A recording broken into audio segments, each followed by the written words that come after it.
Hold up.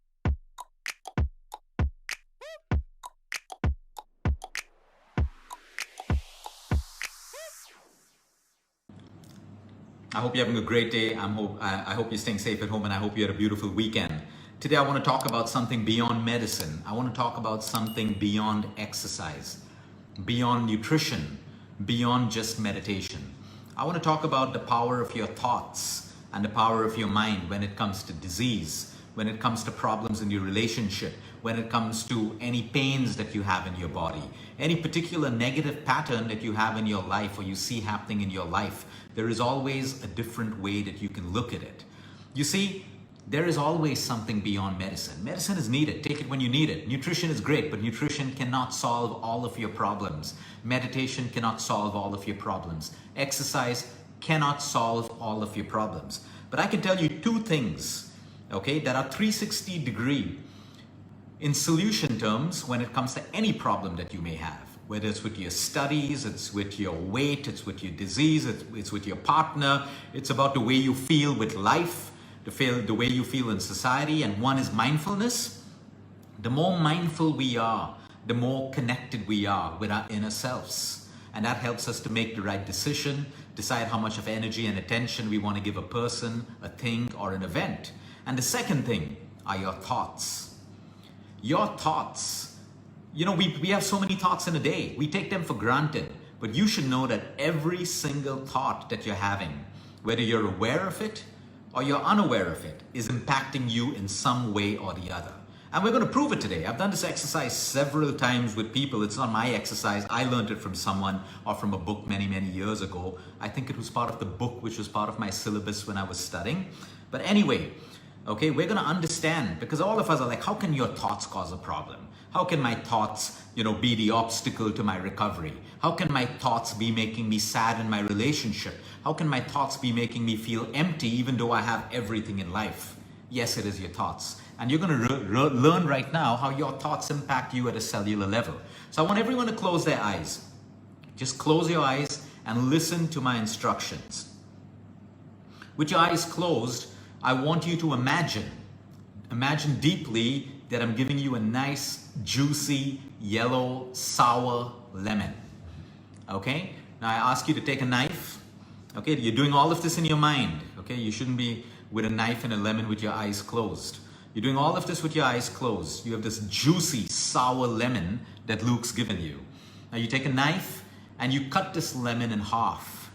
This juicy lemon. As you cut this lemon in half, you can feel all the sour, yummy lemon juice all over your fingers. You take that lemon and you start gently rubbing it on your tongue, the tip of your tongue, half of your tongue. You start licking all of that sour, lovely, refreshing, acidic, in a good way, lemon juice. And now just be with that thought. Observe what's happening in your mouth. Observe what's going on in your mouth. Okay, keep licking that imaginary sour, juicy lemon.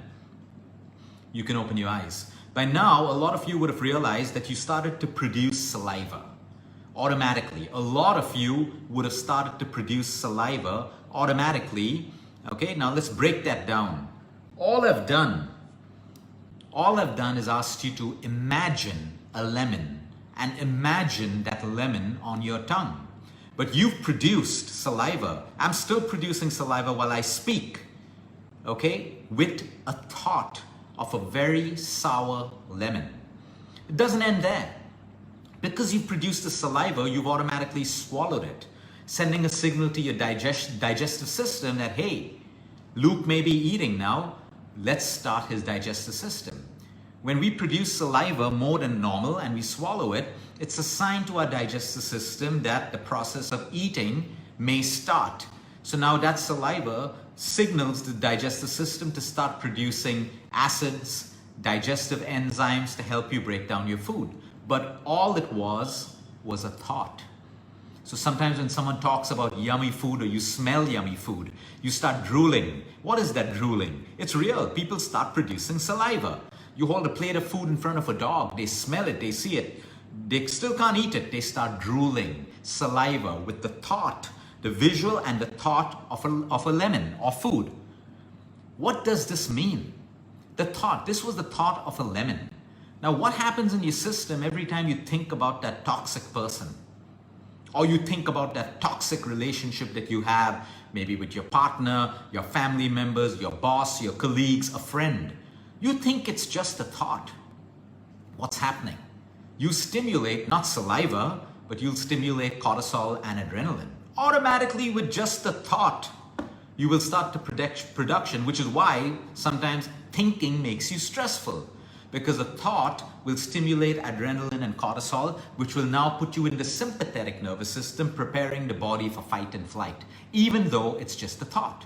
So if I think 100 such thoughts, or I think one thought which is negative over and over again, I am putting myself in the sympathetic nervous system, which is not a good thing for inflammation, not a good thing for immunity, not a good thing for recovery, for digestion, for your weight, for your fat, for anything.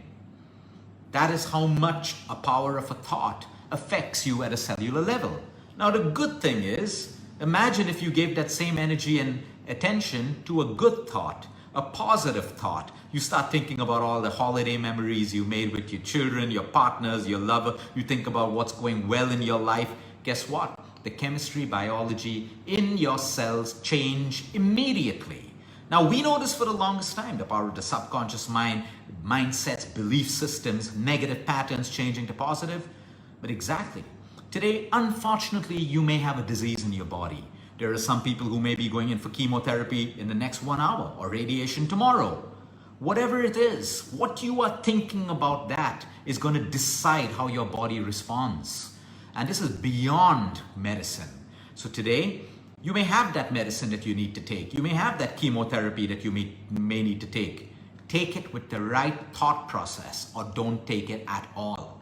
If you imagine the worst, you are creating an environment in your body which is unfavorable. I had a radiologist tell my client yesterday, you better be happy when you're taking radiation, or don't take it at all. Don't take it with fear. Don't take it with disgust. Don't take it when you're paranoid, or just don't take my treatment. And that is the beauty of integrative medicine. When doctors understand that the efficacy of their medicine works better when the patient is relaxed and calm. Of course you'll have fears of the treatment. Anyone will. But don't let the thoughts linger on. Don't feed those negative thoughts. Don't feed fear. Let fear be a tool to remind you of what you're going through and then move you to action. Okay, I'm aware of this. What can I do to protect myself? What can I do to make it better? What do I need right now to feel better or make sure the outcome of my treatment is better? Move to action. Otherwise, fear will grow into stories and illusions and destroy you eventually. The efficacy of your treatment, your healing, your recovery, everything. That is why do you feel so good when you go to a wellness spa? Whether you're healthy or you're sick, you feel relaxed. It's the environment. You need the right environment to heal. You need the right environment to recover. You need the right environment for your acidity to go down. Most people are acidic before a meeting, in between a meeting, when they're at work, but when they're in a space of complete peace, they have no acidity. Say, Luke, I don't have acidity. Your problem is not acidity. Your problem is your environment that makes you acidic, because you're in the sympathetic nervous system in most cases.